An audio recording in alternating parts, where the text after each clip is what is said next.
Light on Super 92.7 FM. And definitely, the Spotlight is the show where we dissect the top trending stories of the day, relating from politics, governance, health, education, business, and many more well-informed and intelligent analysis. Today on Spotlight, we'll go to the educational level. Yes, we're talking about the technical and vocational education development in our dear country. Technical and vocational education development in our dear country. Do you know that, yes, the Speaker of the House of Representatives, Abbas Tajuddin, is harped on the need to develop the nation's technical and vocational education to impact positively on national development by equipping the youth with practical skills. The Speaker says there is a need to amend existing laws or introduce new ones to improve Nigeria's technical and vocational education. Well, sometimes I ask the question, so where are the new ones? The existing ones, do we still have them?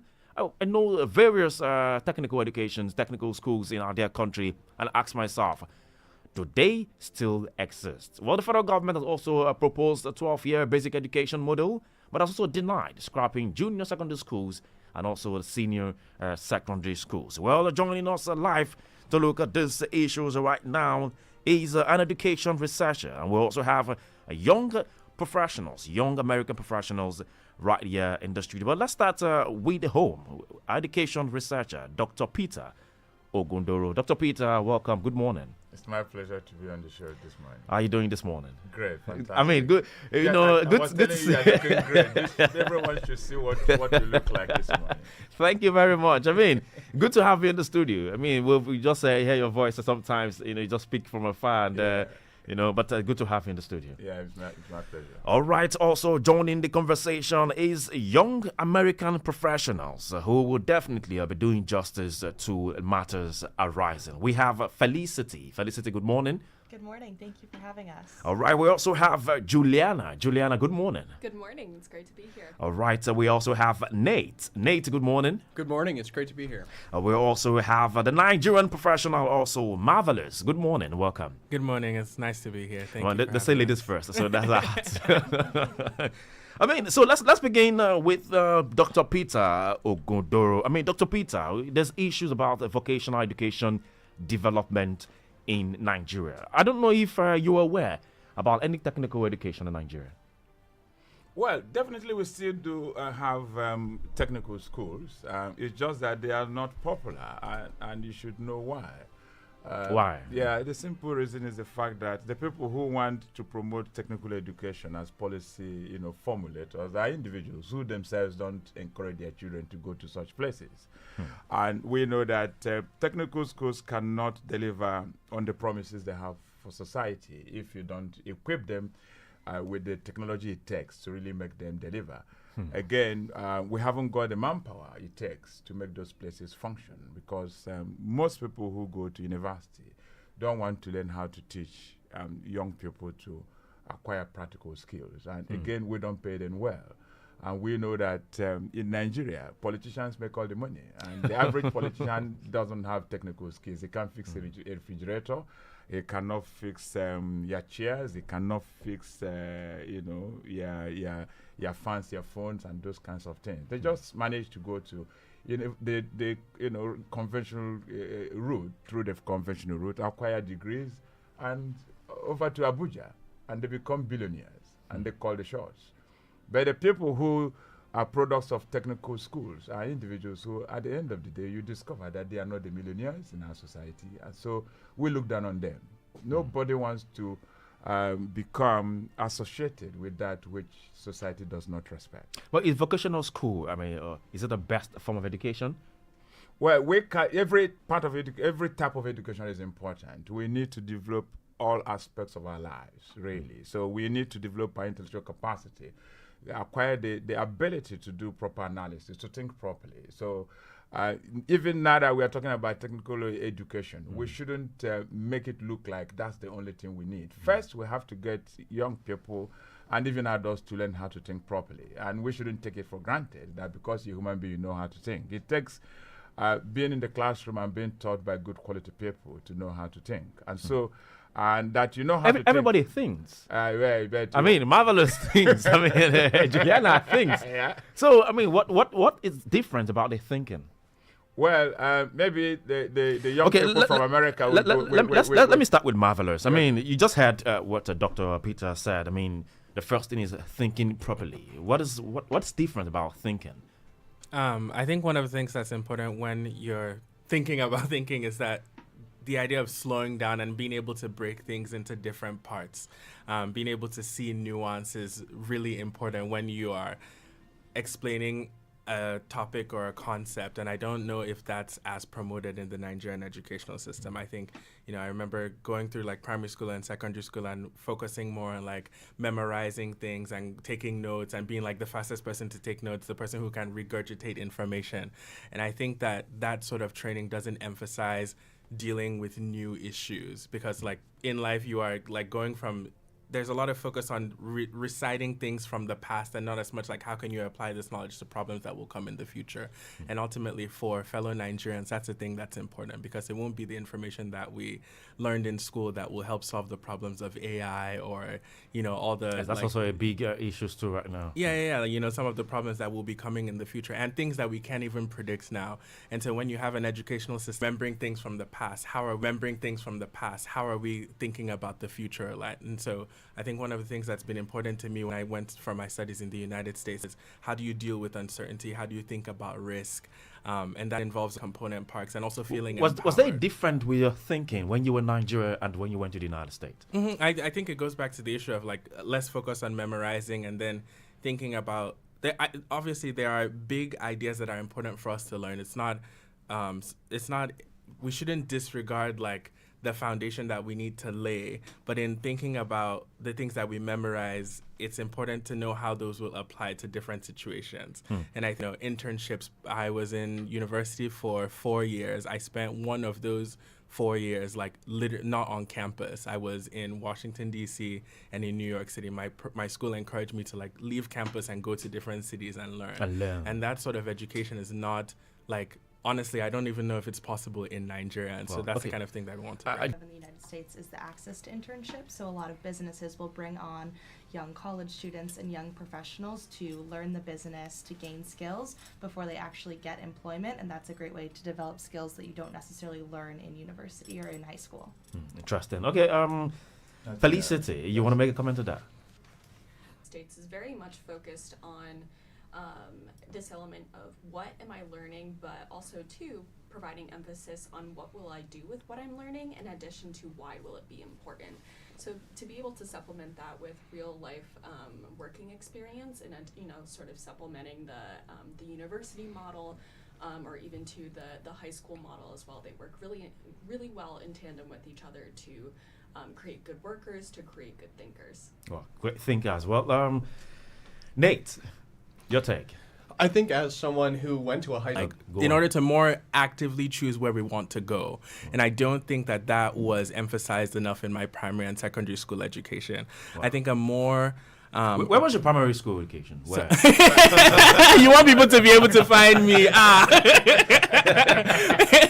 But I can share that I went to school in Lagos. And, one of the things that we also know is that Lagos is probably has a lot more resources than other places in the country. And so I think that even my education in the Nigerian context was very privileged. And for it to be lacking is something that, is something to think about. And so when I think about my fellow Nigerians, my fellow brothers and sisters who are maybe not as privileged as I was, it's important to be thinking about how can they also get access to a history education that's combined with the sciences that has in the US we talk about a liberal arts education where you're picking from different things. You're learning about religion, philosophy, sciences, and then combining that to be able to more actively decide on where you as an individual want to chart your life to, and then how are you thinking about your community, how are you thinking about Lagos, and then hopefully ultimately how are we thinking about the Nigerian project. Let me put it to you on the spot. Let me put you on the spot. How are you thinking about Lagos?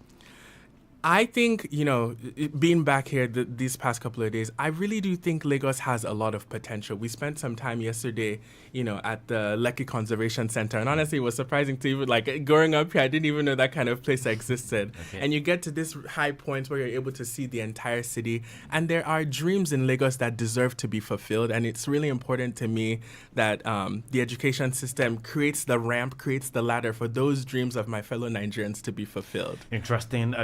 mean, so many things right here to talk about, and let me take you back a little. That in the UK, I mean, the early years foundation stage says about for children aged 3 to 4 for primary.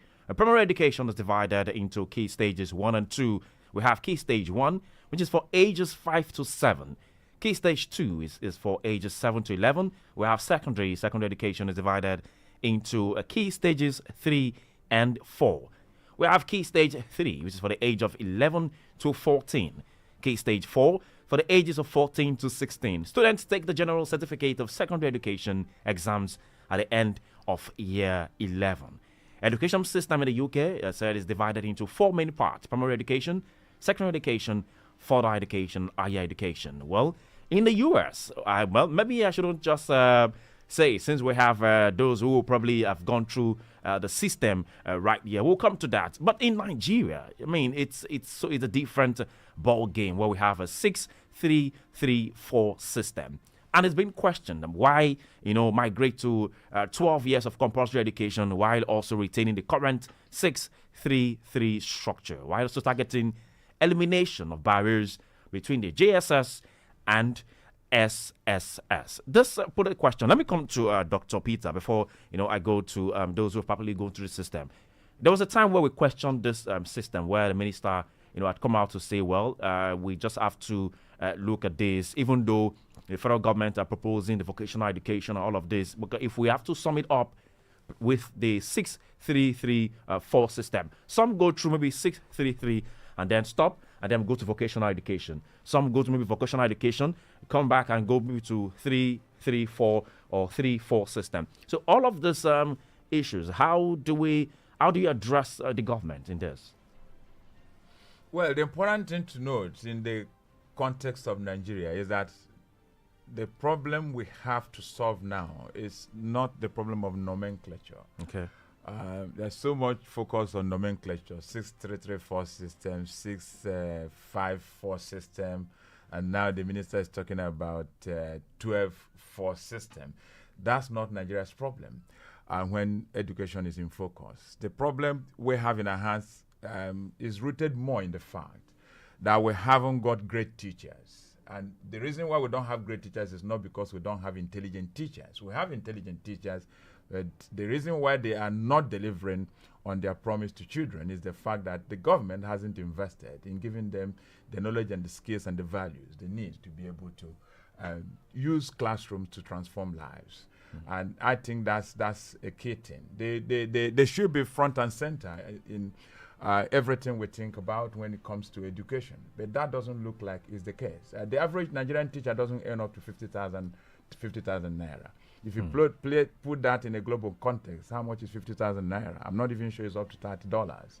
And there are cities in the US, for example, where an undergraduate, a 100 level student, earns that in only 1 hour. That's what a Nigerian teacher earns in a whole month. Teaching is not an ordinary job. It seems to be like the federal government have not prioritized, the welfare of the teachers. Yeah, because their own children are not here, so it doesn't matter to them whether the system works or not. Wow. Let me come to Nate. I mean, how does it work right there? The system. We have a system of 6-3-3-4 right here in Nigeria. But how does the system work over there? I mean, how do you go through? At what age do you have to go to school, and then what are the levels? Yeah, so my upbringing on education was very different from the people around my area. I think I specifically grew up in an area that wasn't as privileged as other areas in the United States. And so I went through a K through 8th school, kindergarten through 8th grade, upwards to where I was 12 years old. And that situation was really beneficial for me just because I wasn't able to switch through the average amount of schools while I was young, giving me the opportunity to have a greater experience when I was younger. But then switching into high school, it's a completely different situation because you're going from something that I think you're used to another situation where these kids are a little older. They've developed more values in more ways that they embrace people and communicate with people. And then switching into college, there's a different sense At what age do you switch to the college? At what age do you go to the college? 18. 18. Wow, interesting. So at that 18, because, in Nigeria, yeah, sometimes at that 18, they feel like you should be done with school. I mean, some parents will tell you, you should be, your mates are working, probably doing a POS business. All of this ideology that we have, the mentality that we have in Nigeria. That's the question. Well, Felicity, at what age? Are you supposed to, or do you go through the primary education or probably the nursing education, all of this? At what age in America? Yes, so the standard education system starts with what we call kindergarten, when a student is usually about 5 years old, but something that the United States has been trying to get better at is early childhood education, starting when a child is 3 or 4 years old, because it's shown that it's really important that kids start learning early and have a good foundation so that they can learn how to read.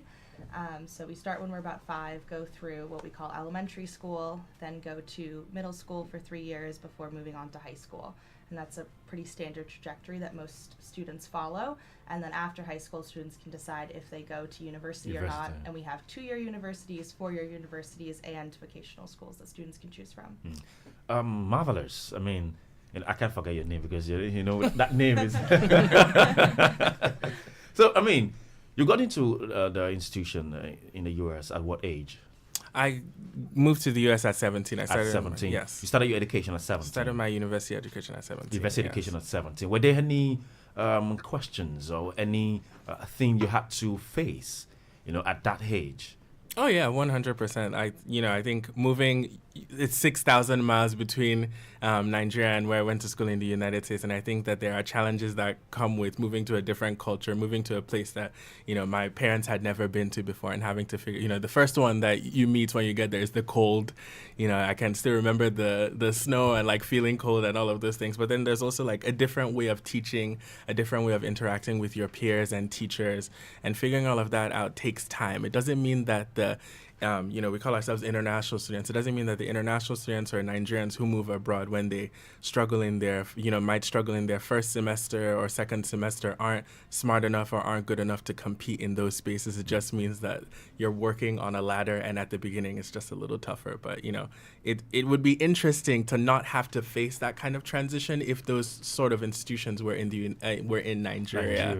And so that's the hope and dream for a place like Lagos and a place like Nigeria. All right, that's the open dream for a place like Lagos. Now, Lagos, let's turn the battle to you, and let's turn the battle to you, and you can definitely your voice. Please call us 0705 890 4927 0705 890 4927, or you can call us on 0903 714 2798 0903 714 2798. Don't forget you can send us a message via WhatsApp 0705 690 0927 0705 690 0927, and that's for WhatsApp. Let's look at this. Okay, we have a message here says attention economy, why education must adapt or die. Well, this is a long one. So traditional education is under siege, not by a lack of knowledge, but by a crisis of attention. Algorithm are rewriting how people learn. Short form content is replacing deep study. The classroom is competing with digital distractions. Whoever controls attention controls the future, and nowhere is the battle more urgent than in education. Okay, so what the rationale behind the closure of school? So many are coming right here. So many rationale behind the closure of school says, well, all of this comment, but we didn't put your name. Yeah, okay. Let's go to other questions right here. Don't forget, yes, keep your calls coming in 0705 890 4927. We're talking education. But one challenge that we have, in educational system right here in Nigeria, a lot of people want to go to school. Go to the street. A lot of people want to go to school, but they find it difficult. It's been a big challenge for Nigerians who definitely want to go to school. How sometimes about funds. They don't have enough funds to, take them to school and all of this, to see them through and all. So how, how did they go through all of these things? What is the way out for those who feel, okay, they want to do this, they want to go to school, probably in Nigeria, outside and all of this, how can they, probably, get a place to, or get something, a so-called, to go to school? Yeah, so something that I've learned throughout the course of my education, I understand I'm speaking from a different perspective as well. It's not just necessarily understanding, what you want, but also to being creative with the ways and how you are able to achieve those goals. So being able to identify areas in which you are able to where you can strategize and think of if I want to go to school, how do I get in touch with a teacher, or how do I get in touch with another student? How do I find ways where I can make this more accessible for me? And that's something that I think can be applicable for a lot of people. And it starts really with the value of human connection and relationships, and being able to optimize opportunities where you can start talking about things that you are very passionate about pursuing, and being able to sort of follow suit with that. Interesting. Okay. We have a question right here. Good morning, bros. It's good to be. Okay in Edkinton. Well, it's me. Well, I can't get your question there. Please put a question to it, and let's get to you. What you want to make a comment on that, Felicity? I think Juliana's point was really great, that human connection is really important as you think about your education and professional career. Oftentimes we emphasize traditional credentials that you can get from a university or vocational school, but the way that you actually find a job in the workplace is oftentimes through the people you know and the connections that you make throughout your life. And so it's really important not to overlook everyone in your social circles, and treat all of those people around you with kindness and compassion, because you never know who down the line may be able to get you a job, whether it's someone in your church or at your place of work, or that you drove the bus with. You just never know who that connection could come from. Let me put it to Juliana. Are there scholarships for people, Nigerians who probably want to be part of, who just want to go to school, who feel like there's no hope anywhere? Are there scholarships for people? How can they go about scholarships? Yeah, scholarships are accessible at a range of universities across the world, and there's usually an application process that follows suit with that. But a lot of them are more forward-looking, understanding that there is, some students may not have the resources to be able to attend colleges, and so it's a really great way for those who who are taking the initiative to do what they want, to have the opportunity to do so. Okay, let's go to our phone lines. Hello, good morning. Good morning. Yes, good morning. What's your name and where are you calling from? It's Dynamite. Baby. All right, calling from where? Calling from Okota mainland. All right, please go ahead. Make your comment or your question. My question goes to, it's good to be in education. It's good to be both in education. My question goes to, I would like to, my friend or my Nicholas, to just how can we make it? Are you understanding? I'm with you. Go ahead. I said I need the school. How can I help put my person there? How can you put your what? My party. I need my party to go there to that school. Okay, you need a friend of yours to go to school. Yeah, go to that school. Yeah. All right, thank you very much for that. Thank you very much. Well, I don't know what friends you're talking about. I don't know what friend. To go which school, but okay, maybe what he wants to find out is more information. How does he get access to opportunities, especially if he's coming from a very disadvantaged background. And of course, I'm into career management, and it's a major missing link in our education system. Okay. Young people don't have information on how to solve simple problems, how to make choice of career, how to even make choice of subjects they have to study. We have this tendency to impose what our parents want, on children, what the teachers want on children, and nobody thinks about what the child wants. In our country, the only professions we think about are medicine, engineering, pharmacy, and probably accountancy. Lawyers. But in a modern society, those professionals are actually being considered these days as traditional.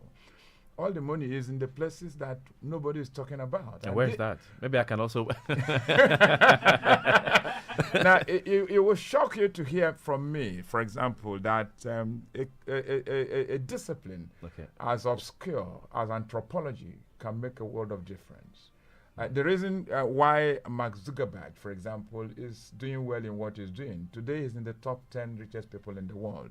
It's not necessarily the fact that he's an engineer. You do know that he didn't finish his regular college work at Harvard.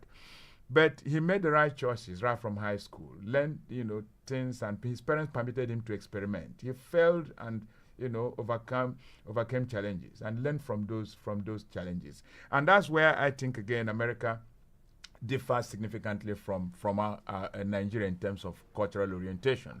It's okay for a child to try his hands on something and not do well in it, at the first time.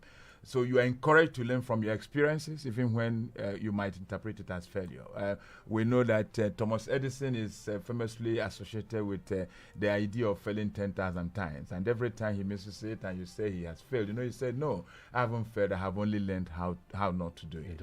That's not the kind of space and we play in. That's not the kind of orientation we have as a people, and that's very problematic. So we push children into professions they don't like, and in Nigeria, a lot of people have gone to university to study medicine only to finish and say, Daddy, you insisted on this. That's the degree. You keep it.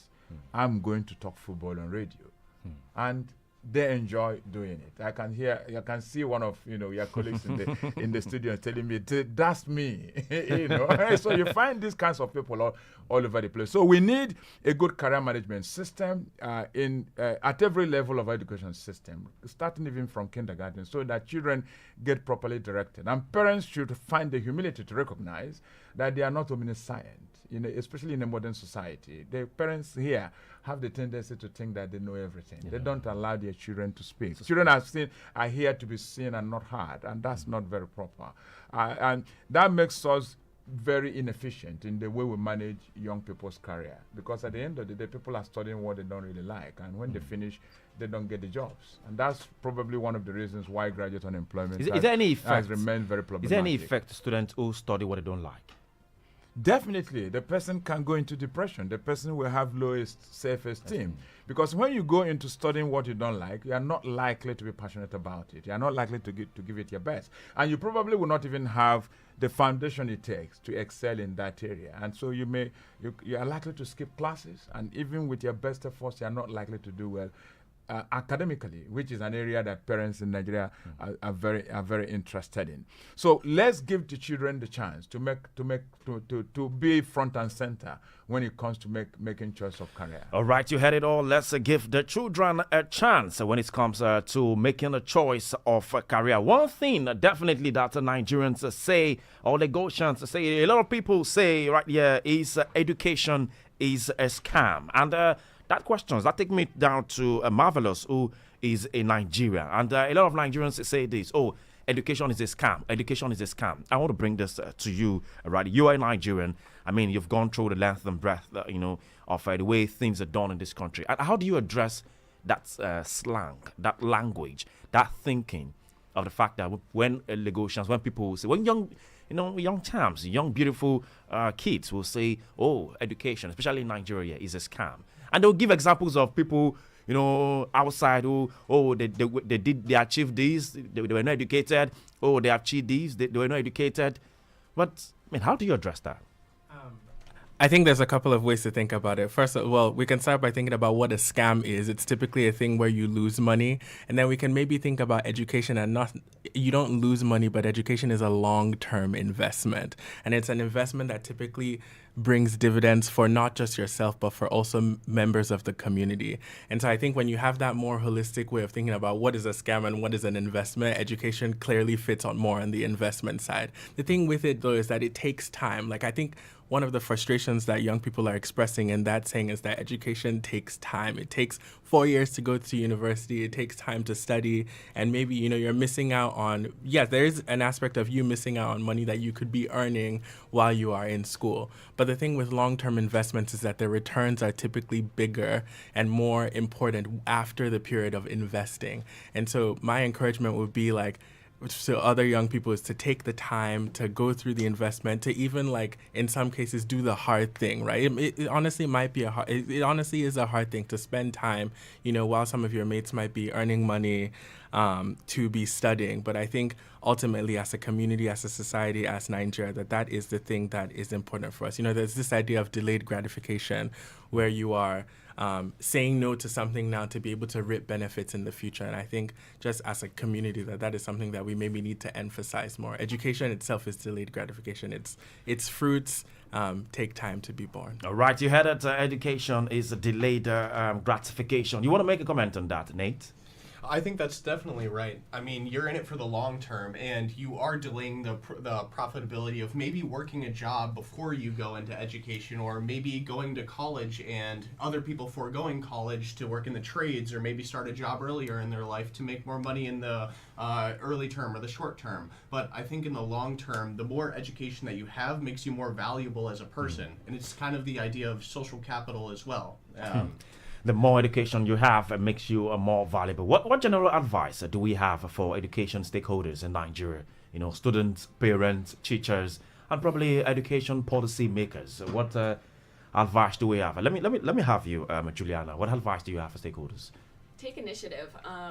Be willing to explore a lot of different academic disciplines, but also professional disciplines, and be willing to have conversations to figure out what the day-to-day might look like, and figure out how your way of thinking and how your skills can really be best utilized to contribute to society. Okay, Felicity. Do you want to take? Yeah, I think that initiative is really important for young people, and I think it's important that the parents and teachers continue to encourage young people to pursue education, and that when it gets difficult and they're feeling the sense of delayed gratification, that parents and teachers can remind their students how important it is to continue on and continue achieving. Can you give us an example, probably, of yourself? How it was for you, trying to accept education. Were there any, parents had to force you to accept it, or was it something that, the government allowed it to just choose for yourself? How was it growing up? Yeah, I don't think I ever education. had to be forced into education. I was always excited about it, but I think what was really helpful is that I had mentors in my life that encouraged me to look at different disciplines. So when I was younger, I really wanted to be a lawyer, but once I got to college, I realized, I don't think that's actually what I want to do in the future. And so I talked to people in other disciplines, met someone in data science, and I actually ended up really enjoying that. So I studied data science during my college time, and then was interested in political science and met other people that encouraged that intellectual curiosity in me, and was able to pursue that and find a way to combine the things that I was interested in. It wasn't necessarily what I expected from the beginning. So it was at the college you discovered that, it's not just being a lawyer. You had to just switch a career. Yeah. And so that's, I think, part of the benefit of attending a college or university, is that you can find more about what you're Did your interested parents in. accept this with you? Were Yes, there any they were very had supportive. to, thug you down and, my daughter, in Nigeria, we had parents advice, this Yeah. advice, there's this advice thing. I don't know if you but I don't know how it is. Yeah, I think something that was helpful to think about is, what is the job you want to do after university? And initially I was studying political science, and a lot of people who study political science, it can be very difficult to find a job afterwards, and they aren't necessarily thinking about what are the skills that are making me marketable or setting me apart from other individuals. But after talking to some more people, I decided that I liked data science, and if I combined my interest in data science and political science, it made me more valuable on the job market and opened up a lot of new jobs that I could consider. So I think thinking about what you're good at, thinking about what you're passionate about, and talking to other people that have done it is very helpful as you think through those decisions. Marvelous. Talent, education, how do we match it? I think there's definitely there's definitely Some have talent. Let me help further. Some have talent and feel like, okay, I have talent, I don't need to go to school. I'm good. I can rap, I can sing, I can whatever it is. I can make things with my hands, and also I don't need to go to school. So what's your advice for kids who feel like they're talented and they just feel this reluctant to go to school? Yeah, I think one of the things that you're touching on there is that you can think of it like a stone, and that needs to be sharpened. It's not that people can't have things that they are naturally good at, but the thing that education does is that it helps you refine yourself. And so I think if we can have, people who are not just, dull blades, but have rather gone through the process of being sharpened, that makes those individuals themselves better. It contributes also to the advancement of society. And so that is the place of education. It allows you to, sharpen them constantly and consistently, throughout the rest of your life. yeah, there's a place for like hobbies and skills that you're doing on the side, but it is important to commit again to that idea of delayed gratification. Okay, thank you very much, Lagos. Don't forget, yes, you can be part of this conversation right here. 0705 890 4927. 0705 890 4927 or 0903 714 2798. 0903 714 2798. And also send us messages via WhatsApp on 0705 690 0927. 0705 690 0927. All right, Olamilekon from Lagos. There is a saying: when the purpose of a thing is not known, abuse or misuse is inevitable. Nigerians are the highest out of school children in the world, but you can see the helot don't want to educate the poor because of elections gains. So they can do vote buyings, breeding agberos, literate to manipulate them by increasing school fees and giving students loans, which is low-grade minds' idea. The money those sycophants donated to IB, well, I don't want to go that politics. We're going to the IBB world. Let's not go there. Also, it says, well, it won't help the farmers. People can go to farm. IDPs should go to their essential homes to sort themselves out. It's a shame the worst of us is ruling the best of us. Truly, there was a country. That's coming from Olamilekon from Lagos. Let me now come down to Dr. Peter Ogundoro. I mean, we had the issues of student loan. Do you buy the idea? Well, that's not a bad idea. You do know I trained in England, and I know that in England, where probably they borrowed this idea from, you have opportunity to borrow money on your own merits as a young person to go to school. So your parents don't necessarily have to save money in preparation for your college education. And you can get as much as about £9,000 annually.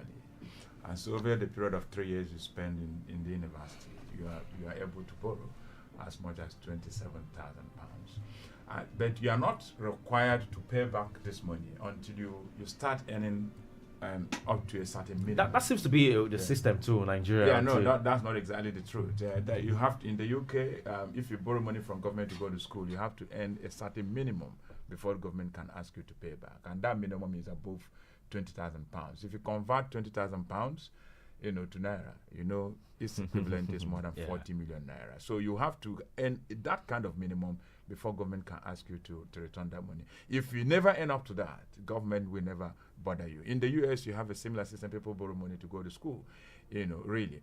But the challenge in the Nigerian, circumstance is the fact that in the first place, the average Nigerian child who wants to go to university is not even getting the access. So we run a society that is very unequal. At the end of the day, some of the people who are even going to borrow the money you are making available are people whose parents probably already have money. And the people whose parents don't have the money are not getting access to get to the point where because they are not able to go to good quality, secondary schools to enable them be able to write JAMB UTME to secure, spaces in universities. You probably know that out of every 10 young people in Nigeria who want to go to university, not more than 5 of them are able to get access in spite of their best efforts. And we even, conduct JAMB UTME in a way that puts children from rural communities, rural areas, so the suburbs, at a great disadvantage. We teach them from kindergarten to the time they finish secondary school without computers, and then at the point they have to compete. Not even all kids know how to handle a computer. CBT-wise, using computers. So that automatically puts them at a disadvantage. It's not about whether they're intelligent, whether they remember things or not. It's about not being familiar with the gadget with which you are trying to do the assessment. Yes, talking about computer, I mean, let's talk about AI. There's always this, right now, AI is the trending. What do you think about AI, the use of AI? I mean, it's becoming a thing that it's replacing, human capacity and all of this. What's your take on AI? So I work in the finance industry, and a lot of my colleagues are using AI to use predictive technology to kind of just track, developments and investments, or how you could even use it to build yourself a kind of financial picture of well-being, or even just a better idea of how you can create wealth for yourself. And so when I see the use of AI, I see it as an empowerment tool that people can use to better themselves, better their situation, but not only that, have access to the ability to understand more about things that you are passionate about, or get an easy answer to questions that you may have burning top of mind. Marvelous. Do you accept this? The damage. Some will say that AI is crossing because the likes of some of our celebrities in Nigeria will say, well, this AI has contributed more disadvantage than the advantage. What do you think about the use of AI? Yeah, I think some of the frustration that's been expressed is very valid. I think there's the idea that, when a new technology comes in, as we've seen in the past with, trains or electricity, there are often people who, are on the receiving end who lose jobs.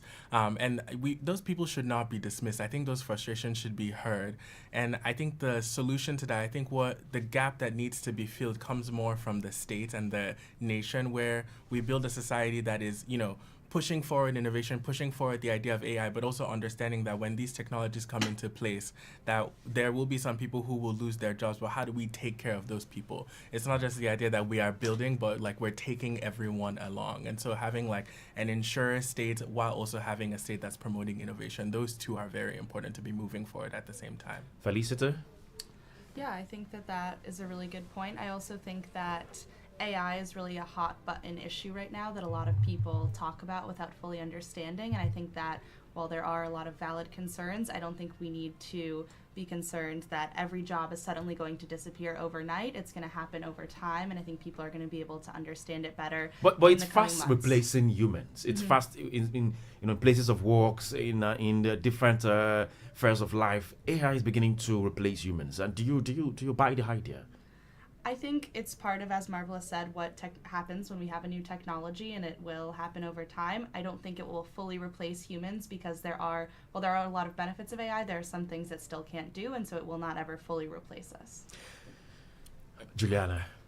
Yeah, I have to admit, I think I'm a little bit more hawkish on the, Go ahead. on the subject of AI.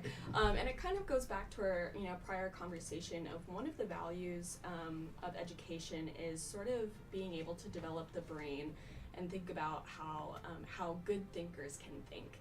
And AI is certainly a very useful tool. I know a lot of colleagues who use it, just in terms of predictability. But I think one way in which it can become really dangerous is if it starts to replace human thinking. And so being able to sort of stop the brain developmentally from breaking down issues in ways that are really productive for their own enhancement, but also for thinking about big questions about our functioning as a society, but also functioning for our different disciplines and jobs and education. So I think that's something to keep on the back burner, but it certainly is very integrated into our culture in the United States, and it definitely is a hot button issue, and I'll be very interested to see where the conversation goes. Okay, Dr. Peters, do you want to make a comment on this AI thing? Well, from what the young people have said so far, what you get is that we should approach it with some sense of balanced thinking. It has its pros and cons, but the pros are more really, and that's what you find with everything in life. So we shouldn't shut down AI because it comes with some liabilities. We can find a way to deal with the liabilities without throwing away the assets it brings along. Really. So what you generally find with innovation is that when a great innovation comes, yes, people lose in the short run. But when people lose in the short run, what you find is that because it's bringing big benefits, a lot of opportunities are also created along the way. So new organizations get created as a result of the innovation. And those new organizations will create new jobs that will absorb the people who probably lost their job in one industry who are now moving into another industry. But for that to happen, we still have to go back to ensuring that we recognize and respect education as the bedrock of development, as the bedrock of building a society. Because if you give young people great education, not just about focusing on, being able to do broadcasting today, you should give children the kind of education that enables them to switch to new technologies without necessarily having to go back to school. So, and that has a lot to do with the quality of thinking that children pick up from the school system. Unfortunately, we are doing poorly in that area. So children just learn how to define things without understanding what they're defining. Children learn how to remember things and pass exams without having the capacity to use that knowledge to solve practical problems. Until we are able to get them to learn how to think and how to switch as society is changing, we'll continue to think that technology is not a friend. Technology is a friend if you approach it properly. Well, technology is a friend if you approach it properly. Now, let's go away from AI now. Let's talk about the Japa syndrome. I don't know. Marvelous. Have you heard about that Japa syndrome? Definitely. Yeah. You'll have to explain it for our friends in the room.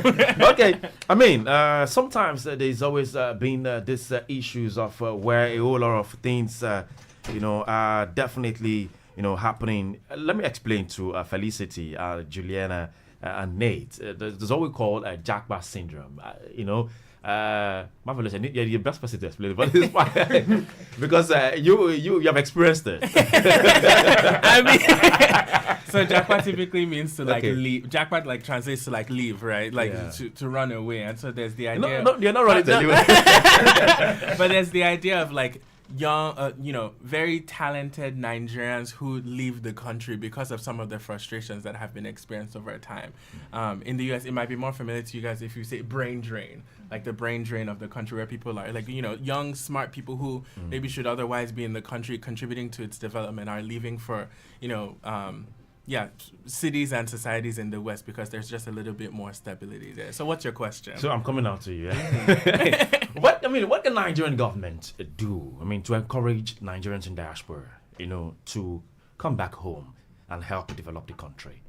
I just the way you are home now. Uh-huh. Welcome home. Let me give you an handshake. It's good to be back.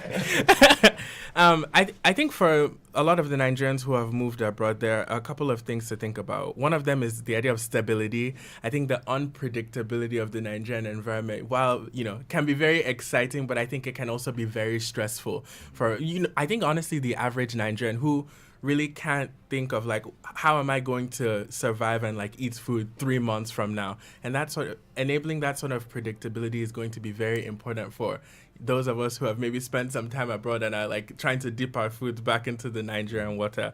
And then I think, also the idea of even allowing the individuals who come back to successfully enter the system and change it. And I know that can be, scary and, new and different for some of the Nigerian policymakers and politicians who are here to be why are we going to, why should we accept some of these people who have come with different ideas? But I think the way to think about it is that for those of us who do come back, it's coming from a place of love and care for our country. And so knowing that we're not coming here to change things just because we want to change things, but it's because we care about our fellow Nigerians and we want to see everyone. A lot of us who have left don't want to leave. We want to be here. And so when we do come back, I think, accepting some of our ideas, not all of our ideas will be correct, but I think, again, it goes back to this idea of an education that promotes debating, an education that understands that, just because people disagree on a solution, you saw it right here, Felicity and Juliana disagreeing on how, what AI should be, but also understanding that they can both come together and, move forward in a direction that's helpful. And I think for Nigerians in diaspora who are thinking about coming back, understanding that their opinions will be at least listened to and considered will be very important. Well, Juliana, Felicity, do you have friends, Nigerian friends, right there in the US? Not many. Marvelous is one of the No, key I'm- ones. I'm- What I will just say is that it's very clear from Marvelous and other people that I've met that he has a deep love for his home and really wants to help, and I think he's thinking through what that could look like in the future. How about you, Juliana? Yeah, the exact same. It's everyone that I've met so far has had such a deep love for their country, and they want to, I'm talking about Nigerians. You say everyone. I'm talking about Nigerians. yes, sorry, yeah. The Nigerians that I've met certainly express the same love and the same sentiment. What do you tell them? Do you tell them, how is home? Now you're now. You've seen it yourself. Probably when you were in the US, you were been asking, how is home and how is So what advice do you give them? Talking about Nigeria, what do you ask? What do you tell them? Mm-hmm.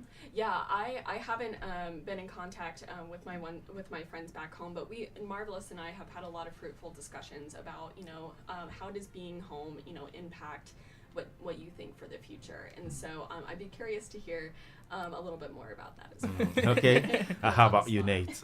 I think when talking to Marvelous, it's just super interesting to hear his perspectives on things. Coming from somewhere where I have never been before in a completely unique situation, having a fresh perspective and bringing that into every conversation that we have is really invigorating to talk to him. And it makes me want to ask him more about kind of his experiences and how that relate to what he's doing into the U.S. and how it frames his mindset on different problems or even just his solutions on things as well. Okay, while we wrap up on the show because of our time, quickly, I mean, what have you enjoyed the meal? I mean, this is your first time right here.